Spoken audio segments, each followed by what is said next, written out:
Ella dijo, eres demasiado fácil de reemplazar. Yo asentí. Esa noche, dejé algo pequeño en su lado de la cama. Cuando lo vio, empezó a llorar y no durmió hasta la mañana. Los pendientes de diamantes captaron la luz del atardecer del viernes cuando Diana arrojó su bolso de Prada sobre mi escritorio, esparciendo documentos de impuestos que yo había pasado una hora organizando. 52.500 pesos en brillo, como mínimo. Nunca los había visto antes. Gregorio dijo algo graciosísimo esta noche, anunció, desplazándose por su teléfono con esa risa aguda que reservaba para cuando creía que estaba siendo particularmente inteligente. Sus tacones de diseñador repicaban contra el suelo de madera de nuestra casa en Polanco mientras se movía por la habitación como si fuera dueña de cada centímetro. Él dijo, estar casado contigo debe ser como vivir con una calculadora. Funcional pero completamente olvidable. Me detuve a mitad del archivo, con un formulario de impuestos trimestrales del Servicio de Administración Tributaria congelado a medio camino del archivador. Después de 12 años de matrimonio, había aprendido a reconocer los patrones específicos en la crueldad de Diana. El momento, la forma de decirlo, la indiferencia casual. Esta no era una conversación al azar. Esto estaba calculado. ¿Eso es lo que piensas?, pregunté, manteniendo mi voz en un tono uniforme. Sus uñas bien cuidadas, recién hechas en la cita del salón de belleza de esta tarde, a juzgar por el color de esmalte que no había visto antes, tamborileaban rítmicamente contra la pantalla. Creo que eres exactamente lo que siempre has sido, Leonardo, confiable, predecible, demasiado fácil de reemplazar. Asentí lentamente y continué organizando sus papeles esparcidos con precisión mecánica. Cada documento fue clasificado por fecha, categoría, año fiscal y archivo del cliente. El mismo enfoque metódico que usaba en el trabajo cuando rastreaba esquemas de fraude multimillonarios a través de capas laberínticas de empresas fantasma y registros financieros falsificados deliberadamente. Gregorio parece un tipo inteligente, dije, alineando los bordes de sus informes de gastos con cuidadosa atención. Es el director financiero, ¿verdad? Gregorio Valdés. Ella ya se estaba alejando, con sus tacones anunciando su retirada por nuestro pasillo. Calcula los impuestos trimestrales este fin de semana. Y revisa mis informes de gastos. Algo ha estado mal con las cantidades de los reembolsos últimamente. La ironía se posó sobre mí como un peso familiar. Diana quería que yo revisara sus informes de gastos en busca de irregularidades. En mi mundo profesional, el mundo que ella descartaba casualmente como aburrido papeleo del gobierno, eso era notablemente similar a pedirle a un detective de homicidios que comprobara si habías limpiado adecuadamente la escena de tu propio crimen. Soy un contador forense superior en la unidad de inteligencia financiera.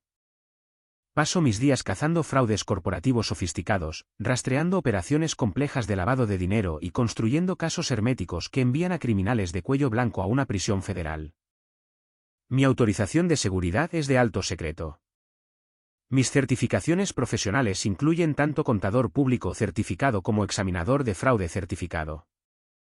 Justo el año pasado, ayudé personalmente a recuperar 735 millones de pesos que habían sido robados a través de un elaborado esquema piramidal de criptomonedas que operaba en 7 estados de la República. Pero para Diana, yo era solo el esposo callado que hacía algo con números para el gobierno.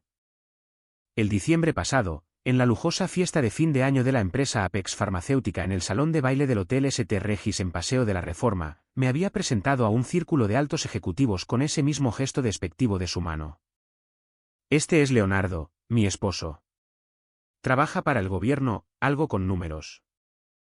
La forma en que lo dijo hizo que mi profesión sonara como archivar papeleo en algún sótano, no como investigar delitos financieros que afectaban a miles de víctimas. Gregorio Valdés, el director financiero de la empresa, apenas hizo contacto visual al estrechar mi mano, con su atención ya volviendo a Diana antes de que nuestras palmas se separaran. Pasaron los siguientes 20 minutos discutiendo proyecciones trimestrales y posicionamiento en el mercado mientras yo estaba allí parado sosteniendo mi bebida, efectivamente invisible a pesar de estar a 1 metro de distancia. Pero de lo que Diana no se había dado cuenta era de que había pasado toda esa noche haciendo lo que hago profesionalmente, realizar análisis de comportamiento. Viejos hábitos de años de entrenamiento en investigación de fraudes. Había observado el lenguaje corporal de Gregorio cuando hablaba con Diana.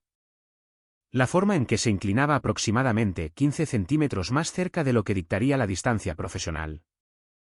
El toque breve pero inconfundible en la parte baja de su espalda cuando se movían juntos entre la multitud. El contacto visual sostenido que se extendía 3 segundos completos más allá de lo que requería la convención social. Puntos de datos. En la investigación de fraudes, recopilas puntos de datos individuales sin sacar conclusiones precipitadas. Observas. Documentas mentalmente. Esperas a que surjan patrones a partir del ruido. Ahora, de pie en nuestra oficina en casa con sus informes de gastos esparcidos sobre mi escritorio y esos costosos pendientes de diamantes nuevos aún frescos en mi memoria, el patrón comenzaba a cristalizar en algo reconocible y profundamente preocupante. Esa noche, esperé hasta que Diana se hubiera ido a la cama, hasta que escuché la puerta del dormitorio cerrarse y el sonido familiar de su rutina nocturna a través de nuestras delgadas paredes, antes de abrir finalmente sus informes de gastos. Ella me había pedido que lo revisara, después de todo. La administración financiera del hogar era una de mis tareas designadas, justo al lado de arreglar su computadora portátil cuando funcionaba lenta, administrar nuestra cartera de inversiones y preparar nuestras cada vez más complejas declaraciones de impuestos conjuntas. Todo el aburrido trabajo técnico que ella no tenía absolutamente ningún interés en entender. La primera irregularidad prácticamente saltó de la página. 23 de agosto, restaurante Rosa Negra, en la zona de Polanco. El informe de gastos que Diana había presentado a Apex Farmacéutica lo catalogaba como entretenimiento al cliente para 4 asistentes con un cargo total de 5.950 pesos.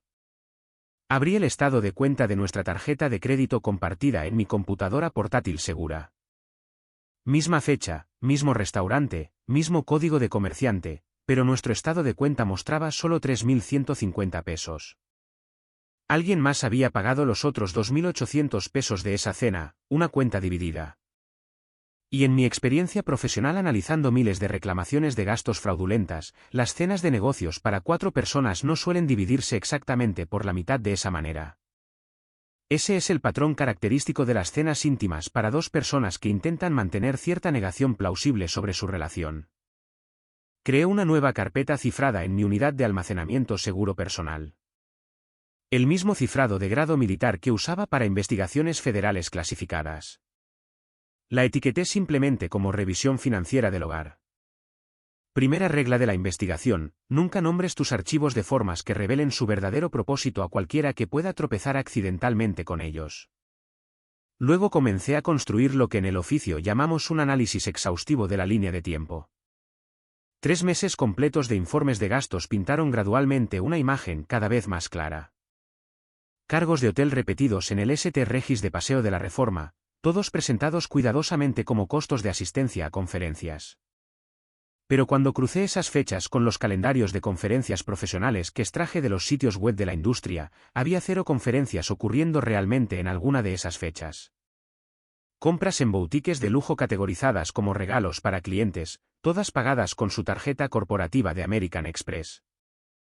Gastos de viajes de negocios de fin de semana con recibos de vuelos o correos electrónicos de confirmación de hotel notoriamente ausentes. La verdadera revelación llegó cuando noté el patrón en el momento. Martes y jueves, casi exclusivamente esos 2 días específicos de la semana, con una consistencia notable a lo largo de todo el periodo de 3 meses. Abrí el calendario de Diana desde nuestra cuenta compartida en la nube de Apple, una función de conveniencia del hogar que configuré hace años y sobre la cual ella nunca había pensado en deshabilitar o revisar los permisos. En cada uno de los martes y jueves que coincidían con esos cargos de hotel, su calendario mostraba diligentemente entradas como reuniones hasta tarde con la dirección general o sesiones extendidas de estrategia con clientes o preparación de presentaciones trimestrales para la junta directiva. Crucé metódicamente esas supuestas actividades con los cronogramas reales de archivos públicos y comunicados de prensa de la empresa Apex Farmacéutica. No se estaban preparando presentaciones trimestrales durante esos periodos.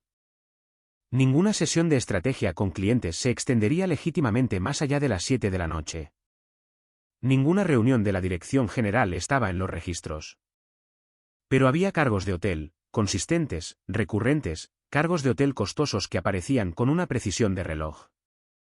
Una transacción en particular me hizo detenerme y mirar la pantalla durante 30 segundos completos. Agent Provocateur.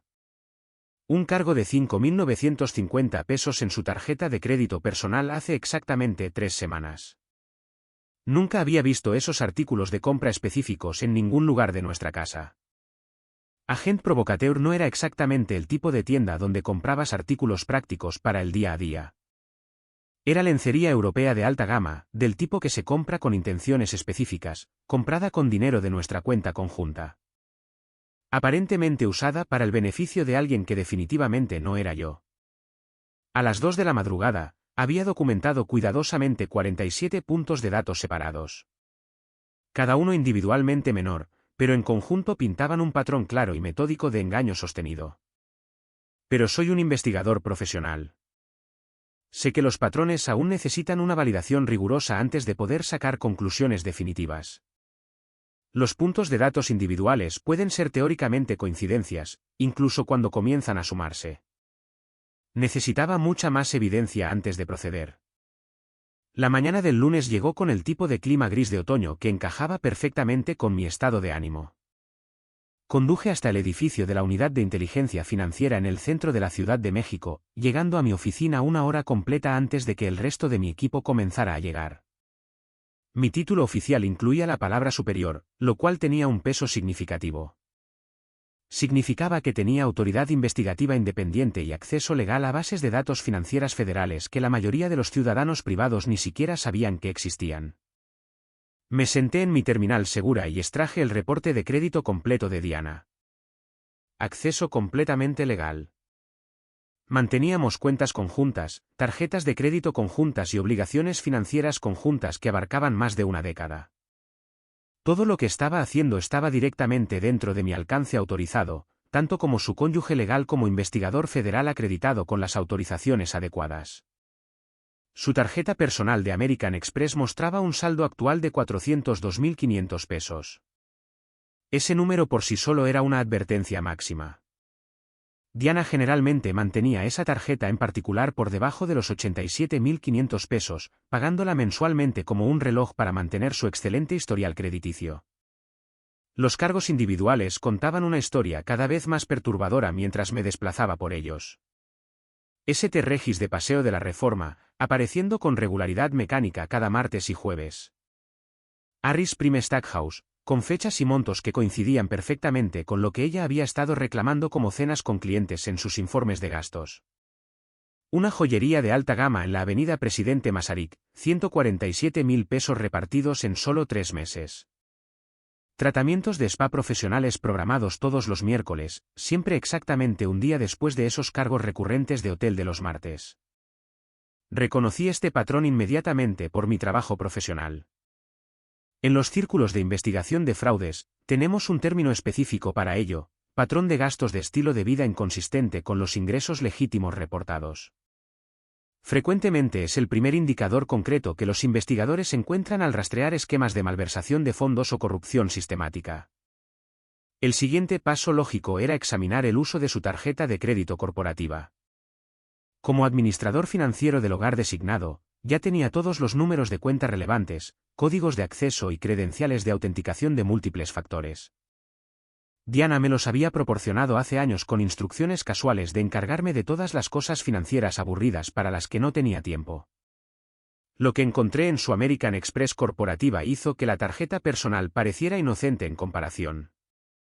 Informes de gastos fraudulentos. Había visto miles de ellos a lo largo de mi carrera de 15 años, y podía identificar los patrones reveladores casi al instante. Habitaciones de hotel reclamadas como asistencia obligatoria a conferencias. Pero cuando verifiqué las fechas con los horarios reales de las conferencias de la industria, se habían producido exactamente 0 conferencias legítimas. Viajes de compras personales en boutiques de lujo reclamados como regalos para clientes ejecutivos. Pero los comerciantes específicos y los montos no se parecían en nada a los gastos legítimos de entretenimiento de negocios reales. Cenas románticas en asadores caros reclamadas como reuniones de desarrollo de negocios, pero los patrones de cobro y los montos precisos gritaban cenas íntimas en lugar de contactos profesionales. Todos y cada uno de estos informes de gastos fraudulentos habían sido revisados y aprobados oficialmente por alguien en el Departamento de Finanzas de Apex Farmacéutica. Extraje las firmas de aprobación digital y los sellos de tiempo. Gregorio Valdés, director financiero. Su firma electrónica aparecía en cada uno de ellos. Este era el mismo Gregorio Valdés que casualmente se había burlado de mí como si fuera insignificante. El mismo director financiero que había tocado la espalda de Diana en esa fiesta de fin de año con la familiaridad practicada de alguien que lo había hecho docenas de veces antes. Me recosté en la silla de mi oficina, con los dedos entrelazados, procesando todo el alcance de lo que estaba descubriendo. Esto había dejado de ser solo una aventura personal en algún momento de la última hora. Esto era un fraude corporativo sistemático cometido por dos altos ejecutivos. Diana y Gregorio estaban usando deliberadamente el dinero de Apex Farmacéutica, dinero de los accionistas, para financiar su relación extramatrimonial, hoteles, cenas, joyas, tratamientos de spa de lujo. Todo disfrazado como gastos comerciales legítimos y canalizado a través de cuentas corporativas oficiales. Había investigado personalmente y ayudado a procesar fraudes significativamente menores que habían resultado en acusaciones federales y sentencias de prisión de varios años. Pasé mi hora de almuerzo realizando verificaciones detalladas de antecedentes financieros sobre Gregorio Valdés. El mismo tipo de investigación exhaustiva que había realizado a cientos de sospechosos de fraude a lo largo de mi carrera. Edad, 44 años. Casado con Carolina Huerta Valdés durante 16 años. 2 hijos matriculados en costosas escuelas privadas de Huixquilucan, de 9 y 12 años. Dirección de domicilio en la exclusiva zona de Bosques de las Lomas, con registros de propiedad que mostraban una hipoteca sustancial de 11.900.000 pesos. Amplié mi búsqueda a las redes sociales, donde las personas a menudo revelan mucho más de lo que se dan cuenta. La página de Facebook de Carolina mostraba a una mujer que publicaba con frecuencia y de manera genuina sobre actividades familiares. Había docenas de fotos, Gregorio con sus hijos en los partidos de fútbol del fin de semana, conciertos escolares donde los niños actuaban, viajes familiares de campamento a parques nacionales. Su publicación más reciente, subida hace solo 3 días, me hizo detenerme y leerla 2 veces, extrañando terriblemente a mi esposo últimamente. El trabajo lo tiene ocupado todas las noches esta semana. Los niños realmente extrañan tener a su papá cerca para la cena y la hora de dormir. La hora en esa publicación decía las 9:15 de la noche de un jueves. Extraje los datos de respaldo del sistema de posicionamiento global del teléfono de Diana. A exactamente las 9:15 de la noche del jueves pasado, su teléfono había estado físicamente localizado en el St. Regis de Paseo de la Reforma. Mientras Carolina Valdés estaba en casa publicando en Facebook sobre extrañar a su esposo ausente, y mientras sus 2 hijos pequeños presumiblemente se preparaban para dormir sin su padre allí, Gregorio había estado en una suite de un hotel de lujo con mi esposa. Usando fondos corporativos para pagar por todo ello. Otra víctima completamente inocente atrapada en el radio de la explosión de las elecciones egoístas de otra persona. Carolina Valdés merecía saber toda la verdad sobre lo que su esposo estaba haciendo realmente durante todas esas supuestas noches hasta tarde en la oficina. Merecía la oportunidad de protegerse a sí misma y a sus hijos financieramente antes de que los delitos financieros sistemáticos de Gregorio inevitablemente lo alcanzaran y destruyeran la seguridad económica de su familia. Tomé una decisión firme en ese momento. Cuando compilara el paquete final de pruebas exhaustivas, Carolina recibiría su propia copia completa. Merecía la oportunidad de asegurar los fondos universitarios de sus hijos, proteger el hogar familiar y establecer la independencia financiera antes de que los investigadores federales congelaran las cuentas de Gregorio y confiscaran activos para restitución a los accionistas defraudados. Esa noche, accedí a nuestra cuenta compartida en la nube de Apple desde la privacidad de mi oficina en casa. El teléfono iPhone de Diana estaba configurado para hacer una copia de seguridad automáticamente todas las mañanas a las 2 de la madrugada. Ajustes predeterminados que yo había configurado personalmente para ella hace años cuando obtuvo el dispositivo por primera vez y se quejó de que la tecnología era demasiado complicada. Ella nunca se había molestado en cambiar un solo ajuste desde entonces. La copia de seguridad automática incluía el historial completo de mensajes de texto. Abrí el archivo de mensajes cifrados y busqué metódicamente a través de su lista de contactos. Gregorio Valdés estaba guardado bajo una sola y discreta letra, negación plausible si alguien alguna vez echaba un vistazo a la pantalla de su teléfono. El historial de conversación se extendía 4 meses completos hacia atrás, comenzando inocente y profesional antes de cambiar gradualmente a algo completamente diferente. 12 de agosto. Diana, Acabo de enviar los cargos del Hotel St. Regis como gasto de asistencia a conferencias. ¿Lo aprobarás esta noche? Gregorio, ya está hecho y procesado. Es bueno tener al director financiero como tu aprobador personal. Diana, entre muchos otros beneficios de este arreglo. 5 de septiembre. Gregorio, mi esposa está haciendo preguntas incómodas sobre todas las noches en las que llego tarde últimamente. Necesitamos ser más cuidadosos en el futuro. Diana, Leonardo no se da cuenta de que algo pasa. Está demasiado ocupado con sus aburridas hojas de cálculo para prestar atención a la vida real. Gregorio, suerte para nosotros. Nos vemos mañana por la noche. Martes, misma habitación de siempre. 15 de septiembre, la noche exacta en que ella había llegado a casa usando esos costosos pendientes nuevos. Gregorio, absolutamente amé esos pendientes de diamantes en ti esta noche. Vale cada centavo de dinero de la compañía. Diana, nuestro pequeño secreto perfecto. Además, Leonardo nunca lo deduciría de todos modos. Gregorio, un brindis por ser completamente irreemplazable. Guardé metódicamente cada mensaje en mi carpeta de investigación cifrada, agregando horarios detallados y notas de contexto. Luego abrí una nueva hoja de cálculo y comencé el tipo de análisis sistemático que forma la columna vertebral del enjuiciamiento federal de fraudes. En los casos exitosos de delitos de cuello blanco, probar la intención lo es absolutamente todo. Necesitas demostrar más allá de toda duda razonable que los sujetos cometieron actos delictivos de manera consciente y deliberada. Estos mensajes de texto proporcionaron exactamente eso, una clara conciencia de culpa. Diana y Gregorio no solo estaban teniendo una aventura, estaban bromeando explícitamente sobre el uso del dinero de la empresa para financiarla. Sabían precisamente lo que estaban haciendo. Sabían que estaba mal, y lo estaban haciendo de todos modos, mientras se burlaban de las personas a su alrededor que aún no lo habían descubierto. Esto era un fraude federal procesable documentado en sus propias palabras. La semana 2 trajo el avance.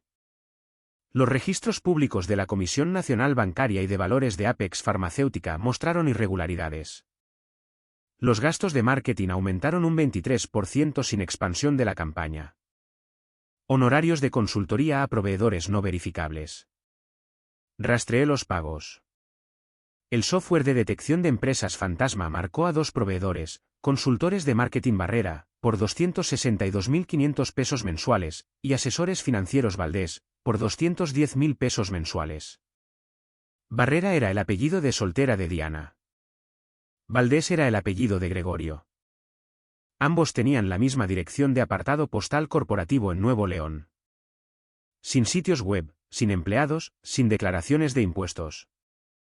472.500 pesos por mes, por 14 meses de historia, totalizando 6.615.000 pesos. Más los gastos fraudulentos de Diana de 595.000 pesos.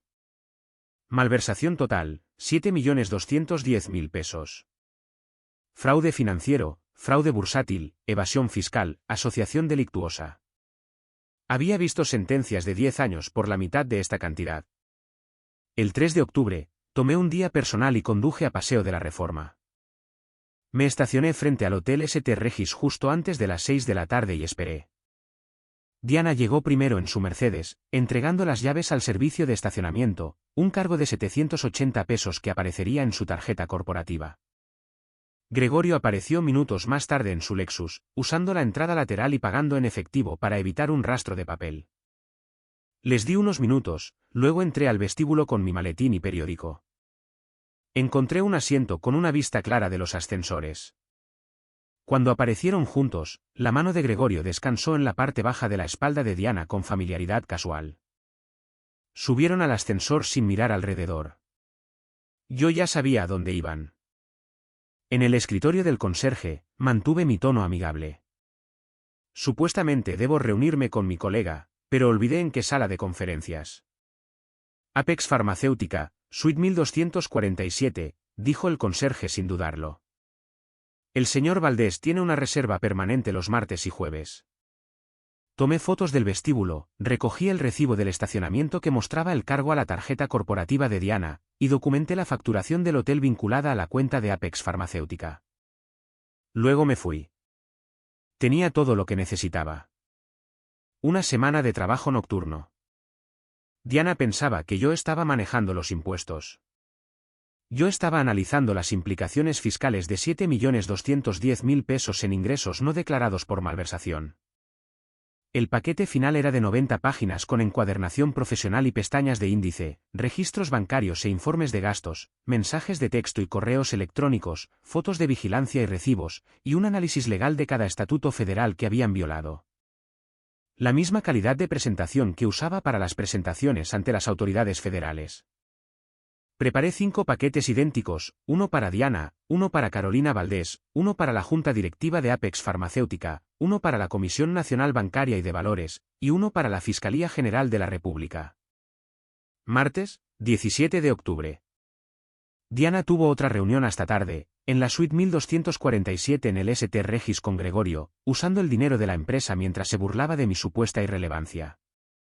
Coloqué una pequeña unidad de memoria de color negro sobre su almohada a las 11:30 de la noche.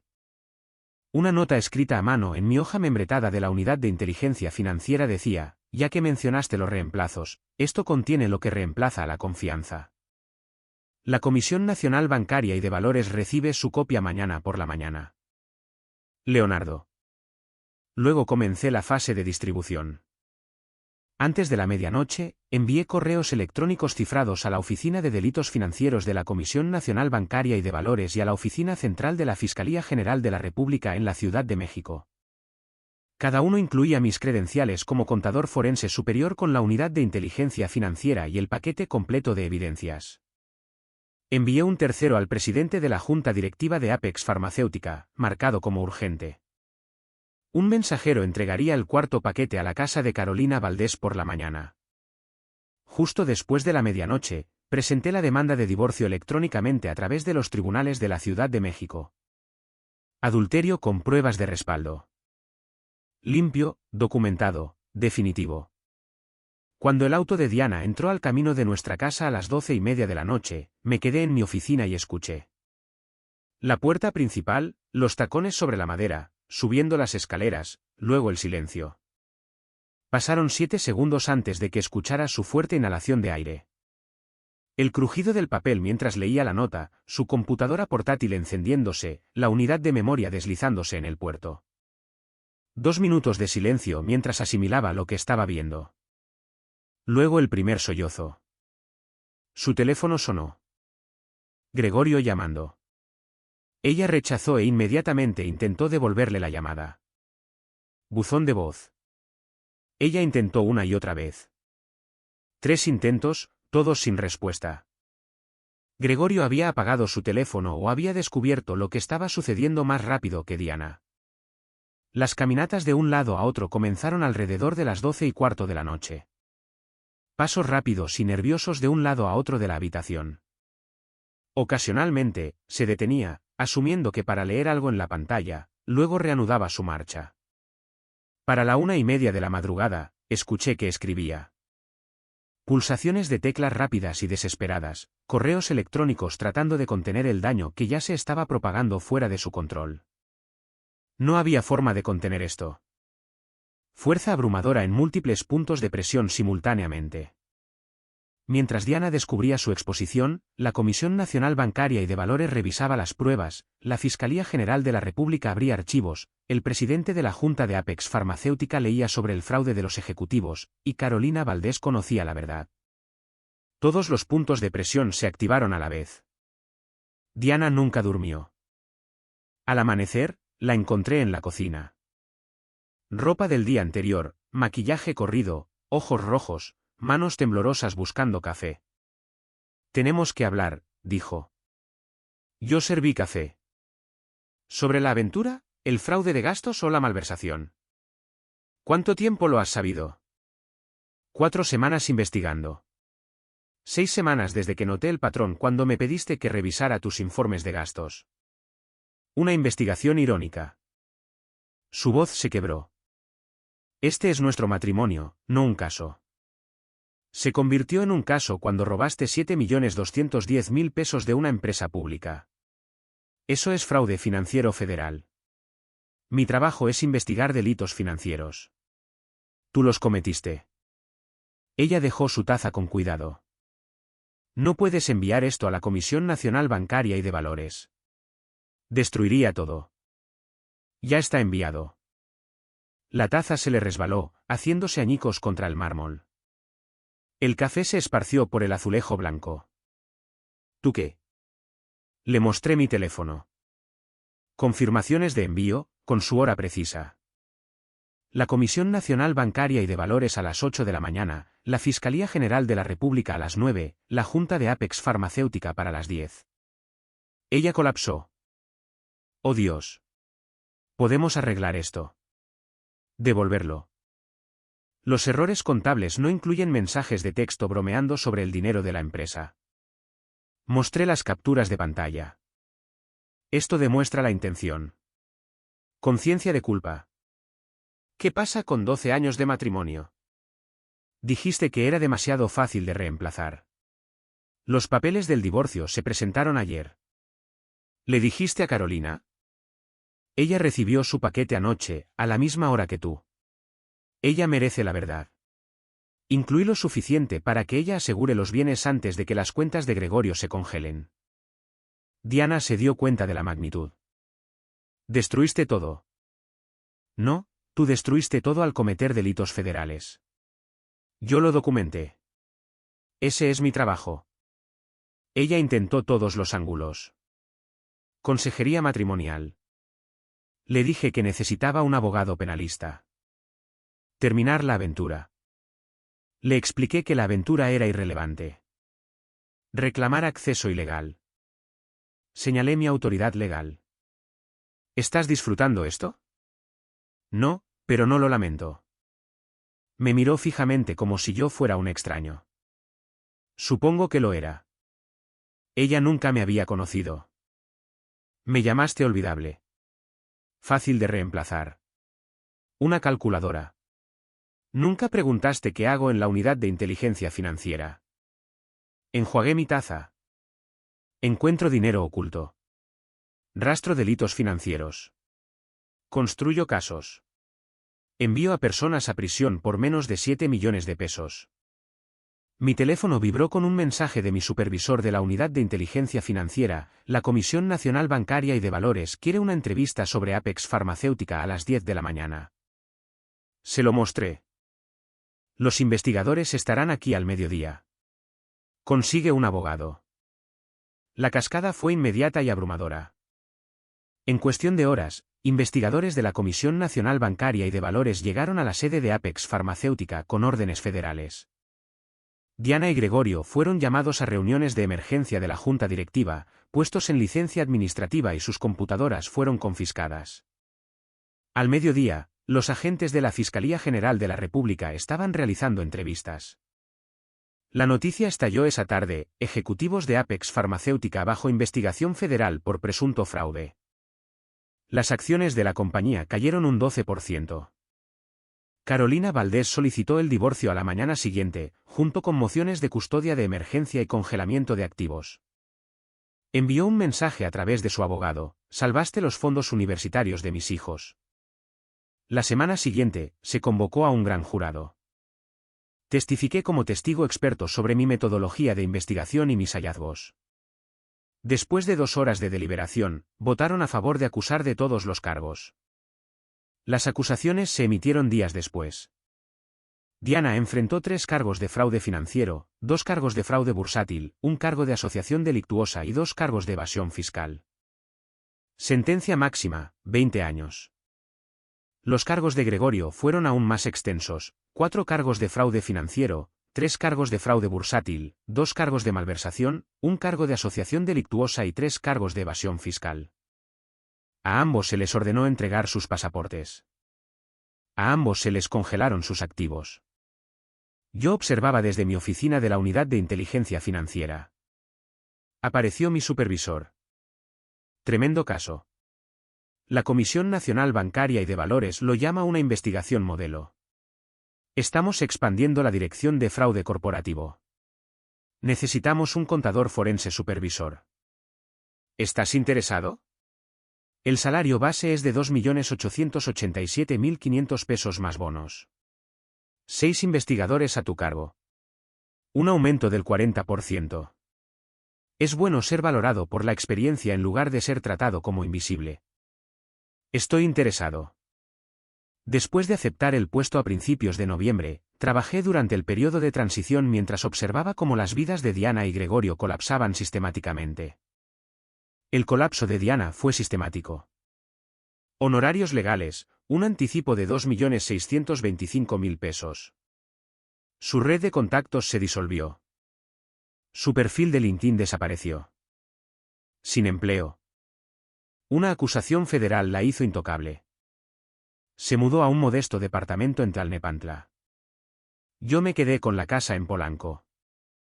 Podía pagarla solo. Gregorio enfrentó una destrucción similar. Carolina obtuvo el 75% de los activos y la custodia completa. Sus honorarios legales fueron de 3.500.000 pesos. Su reputación profesional quedó destruida. Ambos enfrentaron demandas de los accionistas, incautación de activos y prisión federal. En diciembre, incapaces de enfrentar un juicio, ambos aceptaron acuerdos de culpabilidad. Diana se declaró culpable de fraude financiero y asociación delictuosa, 42 meses de prisión, restitución de 3.605.000 pesos, 3 años de libertad supervisada y revocación permanente de su licencia. Gregorio se declaró culpable de 2 cargos de fraude financiero, fraude bursátil y asociación delictuosa, 63 meses, restitución de 3.605.000 pesos, 5 años de libertad y una prohibición permanente de ocupar cargos en empresas públicas. Asistí a la audiencia de sentencia a mediados de diciembre.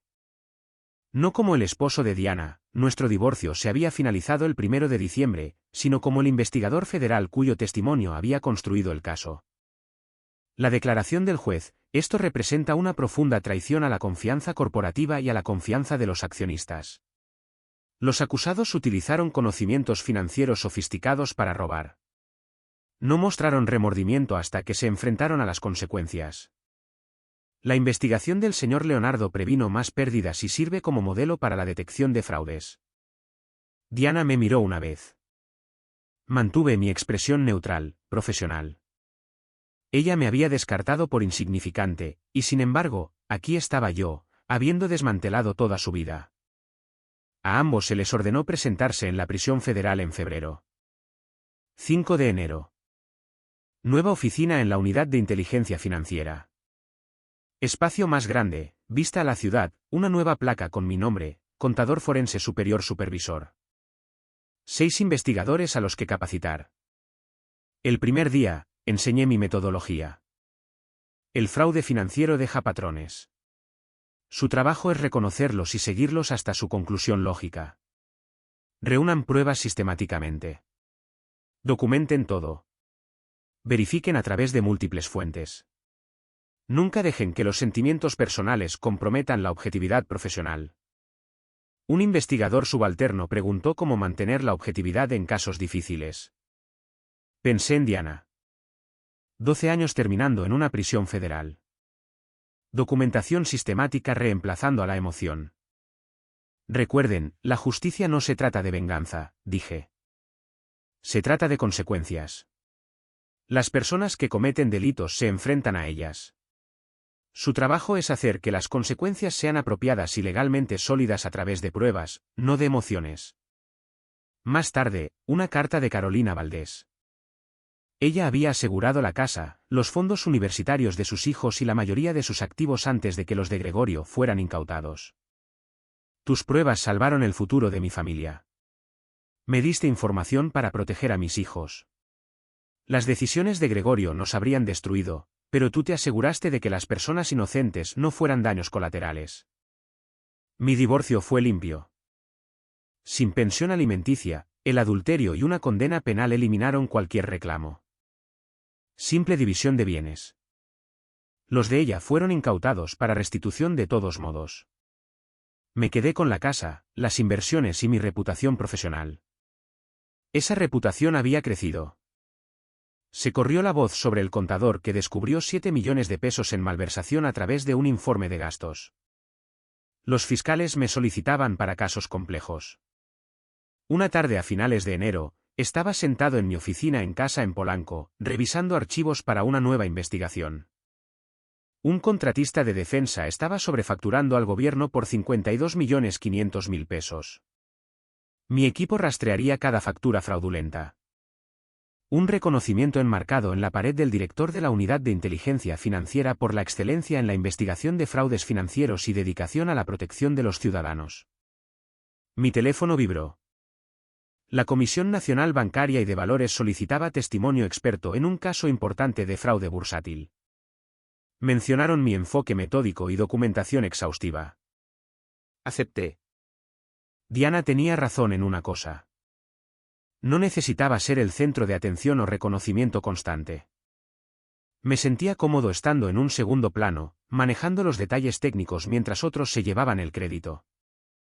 Pero ella estaba equivocada sobre lo que eso significaba. Estar en un segundo plano no significa que no tengas poder. Significa que estás posicionado para verlo todo, notar patrones que otros pierden y documentar lo que ellos pasan por alto. Ella pensó que olvidable significaba inofensivo. Nunca consideró que la persona que administraba sus finanzas, revisaba sus gastos y organizaba sus impuestos podría entender lo que significaban esos números. Soy un contador forense. Mi trabajo es encontrar dinero oculto, seguir rastros de papel, construir casos y enviar a criminales a una prisión federal. Durante 12 años, había estado haciendo eso profesionalmente mientras Diana asumía que solo hacía mandados, declaraba impuestos, revisaba informes y organizaba documentos. Me descartó como desechable. Pero no puedes reemplazar a alguien que nunca estuvo realmente allí para empezar. Yo siempre estaba en un segundo plano, observando, analizando, documentando. Ahí es donde los contadores hacen su mejor trabajo. Cerré el archivo, miré por la ventana hacia Paseo de la Reforma. Había caído la noche. Las luces de la ciudad se reflejaban en los cristales. Música de fondo, la habría llamado Diana. Un ritmo constante y confiable que mantenía todo lo demás funcionando. Bastante agradable, tal vez, pero definitivamente no es fácil de reemplazar. Y esto es lo que nuestro equipo cree que realmente deberías sacar de esto. Estoy dividido en esto. Sí, Diana fue terrible, despectiva, cruel, criminal. Pero Leonardo esperó meses, sabiendo que su esposa estaba cometiendo fraude y engañándolo. Eso no es estratégico, eso es pasivo. La vio acumular 7.210.000 pesos en malversación y solo tomó notas. ¿Qué pasaría si ella hubiera vaciado sus cuentas conjuntas primero? Notó los patrones en diciembre en esa fiesta de fin de año, pero los archivó como puntos de datos en lugar de tener una conversación real. Para cuando actuó, ella lo había estado traicionando durante meses. Eso no es planeación, eso es evitar la confrontación. Diana, sin embargo, ¿qué esperaba? No puedes burlarte abiertamente de tu cónyuge, robar a tu empresa y acostarte con tu jefe sin sufrir consecuencias. Trató a Leonardo como si fuera invisible y estúpido. No era ninguna de las dos cosas. Confundió la competencia silenciosa con la debilidad, y esa arrogancia la destruyó. La verdadera lección: no confundas la paciencia con la ignorancia. Ambos fallaron en la comunicación básica. Si tu pareja se siente invisible, algo ya está roto. Y si estás tan desconectado que no te das cuenta de que tu cónyuge te investiga durante un mes, tampoco estabas prestando atención.